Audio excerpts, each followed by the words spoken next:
What's going on, everyone? YouTube was acting weird for a second. Like it was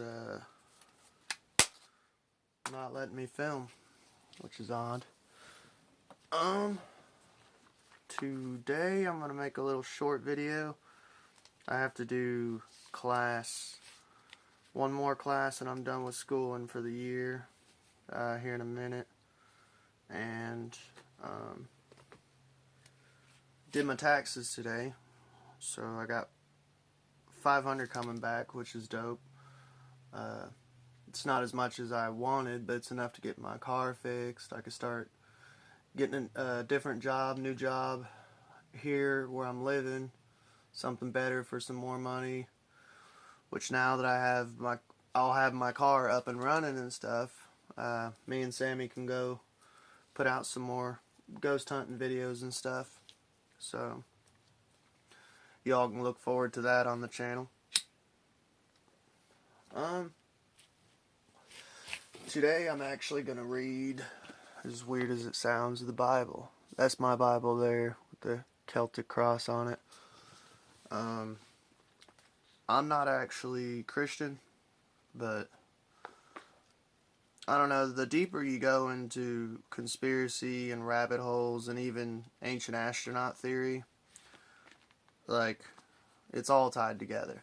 I mean, especially with ancient astronaut theory, the Bible is tied in with the cuneiform tablets, tied in with Egyptian mythology. I mean, it's all tied together. Everywhere around the world, they're all telling the same stories. But, I was thinking in my head, I don't think I ever really covered actual scripture. I've covered, like, conspiracies about, historical, was Jesus real? I've covered the whole was Jesus married conspiracy, the whole Da Vinci Code stuff. I've gotten into the subject here and there, but I don't think I've actually read the Bible, made any videos on certain scriptures. But for any ancient astronaut theorist who, you'll know exactly where I'm going with this automatically. But this is 2 sections mentioning the Nephilim, which the Nephilim are the offspring of, if you have the Christian mindset, the Nephilim would be the offspring of fallen angels. If you have the ancient astronaut perspective, then you would know about the Anunnaki warring amongst themselves like different factions. That's actually written in the Book of Enki. Kind of goes into detail more about that.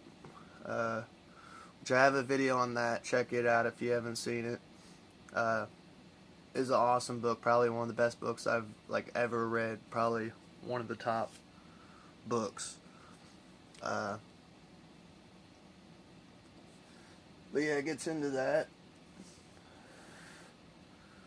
But I'll read this. This is Genesis 6, verse 1 through 8. And it came to pass when the men began to multiply on the face of the earth, and the daughters were born unto them, that the sons of God saw the daughters of men, that they were fair, and they took them wives of all which they chose. And the Lord said, My spirit shall not always strive with man, for that he is also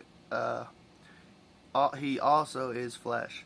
Yet his days shall be 120 years. So right there, the 120 years, actually here recently in science, they've dug up some, they've checked out the skulls and stuff of, cavemen and stuff. And this is science backing it up. They noticed that a lot of the Neanderthal and cavemen and stuff, like the brow bone was bigger. Just different things to show that from checking out their skeletons and their bones that they're starting to think now that Neanderthals and stuff could live up to like 200 years old and stuff, which that's 125, which was the average then, which doesn't seem that crazy. Now, when you start talking 400 years old, then it's a little crazy, but 125 years, yeah, that's insane, but it's plausible. And you got to think too, like, back then there was less pollution, you know, no chemtrails, no nuclear testing, all that jazz. Pollution. Another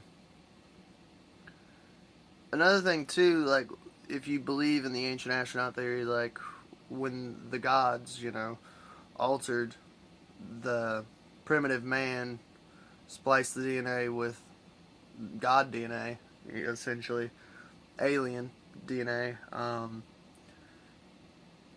it like weakened the physical part.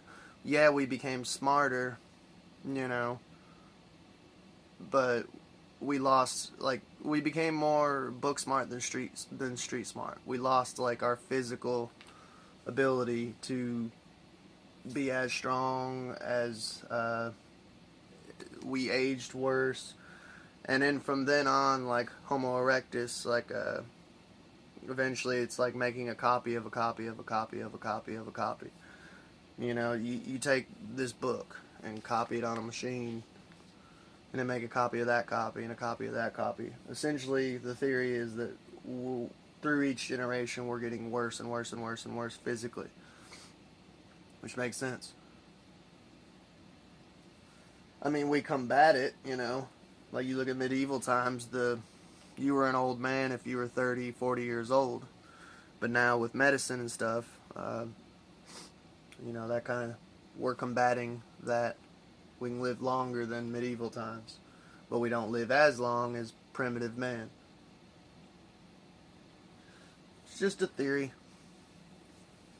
But yeah, where was I at? There were giants in the earth in those days, and also after that, when the sons of God came into the daughters of men, and they bare children to them. The same became mighty men, which were of old, men of renown. And God saw that the wickedness of man was great in the earth, and that every imagination of the thoughts of his heart was only evil continually. At verse 4, though, the men of renown and the angels literally saying there were giants in the earth. For some reason, when I think it's talking about the Anunnaki, when the Anunnaki were either physically mating with or just playing around with DNA and splicing and all that, the outcome was like giants, which that's a whole conspiracy in itself, that there actually was giant skeletons discovered all over the world that have been covered up by Smithsonian Museum. And I mean, there's documentation like crazy, photographs, everything. And essentially they would just come in and take the skeletons. So there's physical evidence for that. You just got to delve deep into it. But yeah, I mean, you hear all these Greek myths and stuff about the demigods. That's essentially the men of renown. You know, they had superpowers, supermen. But I think I'll end it there, because honestly, there just goes into Noah, and I've already covered on the Great Flood and stuff in one of my previous videos, the Epic of Gilgamesh, on how essentially it's the same story as Utnapishtim and all that. Check that video out if you haven't. I try not to cover the same thing over and over again, but I'll do one more section of reading. It's 1 Samuel chapter 17 verse 4 through 8. And there went out a champion out of the camp of the Philistines named Goliath of Gath. I'm not sure where that is. I could kind of look it up. I probably should have before this video, but let me know in the comments if you know anything about that in your research. whose height was 6 cubits and a span, and he had a helmet of brass upon his head, and he was armed with a coat of mail, and the weight of the coat was 5,000 shekels of brass. And he had the greaves of brass upon his legs, and a target of brass between his shoulders, and the staff of his spear was that of like a weaver's beam, and his spear's head weighed 600 shekels of iron, and one bearing a shield before him. So I mean, that's like a beam was his staff. That's how big this dude was. And he stood and cried unto the armies of Israel, and said unto them, Why are ye come out to set your battle in array? Am I not a Philistine, and ye servants to Saul? Choose you a man for you, and let him come down to me. And I'm not going into all that. That's David and Goliath, essentially. But yeah, he was an offspring of Nephilim. Well, he was a Nephilim himself. So, I mean, in Genesis chapter 6, if you keep going on past where I stopped reading, God essentially says he's wanting to wipe out the offspring of the Nephilim themselves.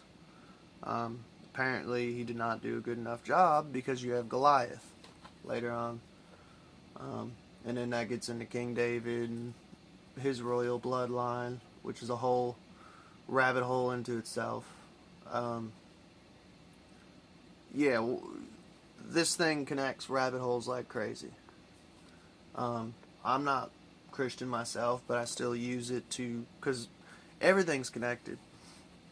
You know, this Bible I actually got because I was taking classes last year, and the classes I took, if you went to church, because it was like Christian owned, if you went to church, they knocked off money off your classes. So I started going to church every Sunday. And I mean, I'm not religious, but it discounted my classes.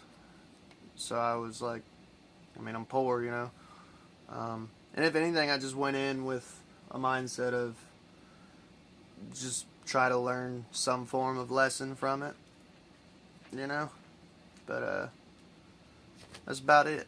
I might do another little reading on something else later on today.